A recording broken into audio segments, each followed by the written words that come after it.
1 जुलाई 2018 की वो सुबह दिल्ली के बुराड़ी इलाके के संत नगर में सब कुछ सामान्य लग रहा था। सुबह के करीब 6 बज रहे थे, लेकिन गली नंबर 2 की वो दुकान जो रोज वक्त पर खुल जाती थी, आज उसका शटर गिरा हुआ था।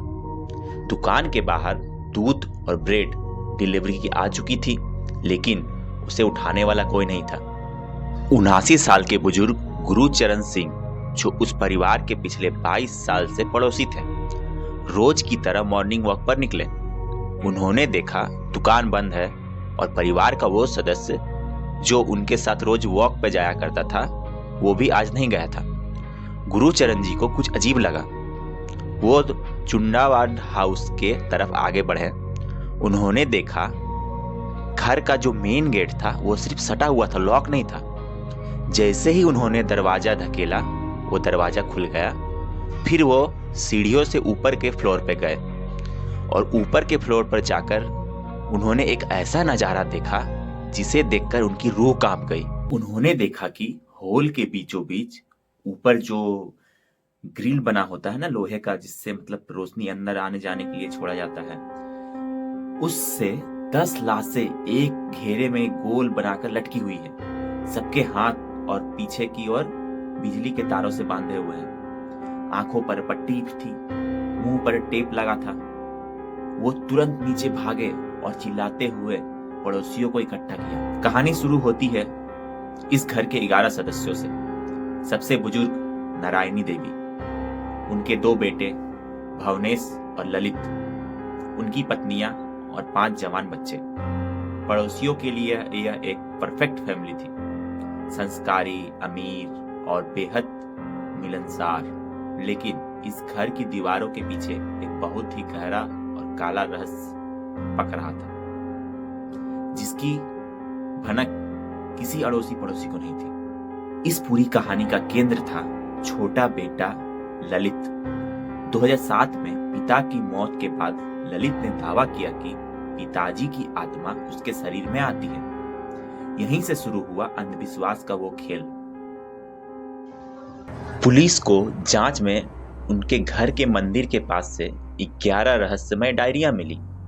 इन डायरियों में वो सब लिखा था जो ये परिवार पिछले 11 सालों से कर रहा था।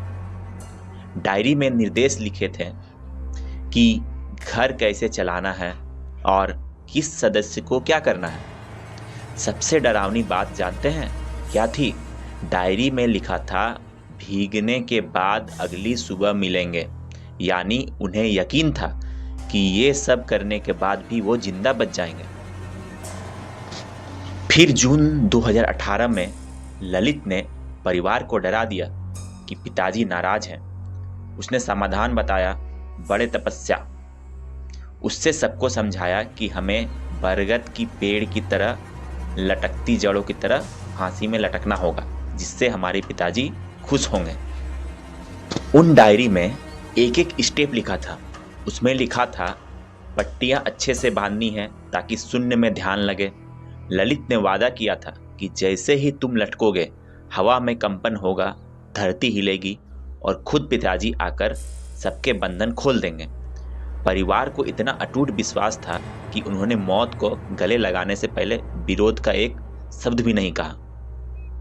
30 जून की रात सीसीटीवी में दिखता है कि परिवार के लोग खुद स्टूल और तार अंदर ले जा रहे हैं। रात के 1 बजे ये 11 लोग अनुष्ठान शुरू करते हैं। उन्होंने एक दूसरे के हाथ बांधे, आंखों पर पट्टी बांधी और सबूत कि वो मरना नहीं चाहते। किचन में अगली सुबह के लिए चने की दाल भिगोकर रखी गई थी। उन्हें पूरा यकीन था कि ये सुबह उठकर फिर से अपनी दुकान खोलेंगे और जैसी जिंदगी जी रहे हैं जिएंगे। पुलिस आई तो घर के बाहर 11 पाइप निकले हुए थे। मतलब घर की बाहर की ओर 11 पाइप निकले हुए थे, जिसमें से 4 सीधे और 7 टेढ़े, जिसे लोगों ने आत्माओं से जोड़ दिया।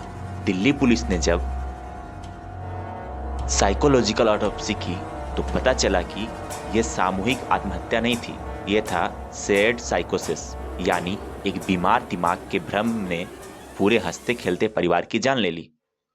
आज भी उस घर के आसपास गुजरते हुए लोगों की रूह कांप जाती है। तो दोस्तों, ये कहानी हमें सिखाती है कि अंधविश्वास और अनसुलझा मानसिक तनाव किस हद तक जानलेवा हो सकता है। क्या आपको लगता है कि ये सिर्फ एक बीमारी थी, या वाकई उस रात वहां कोई साया था, या कोई इंसान की ये सब पूरा सारा खेल था? कमेंट्स में जरूर बताएं।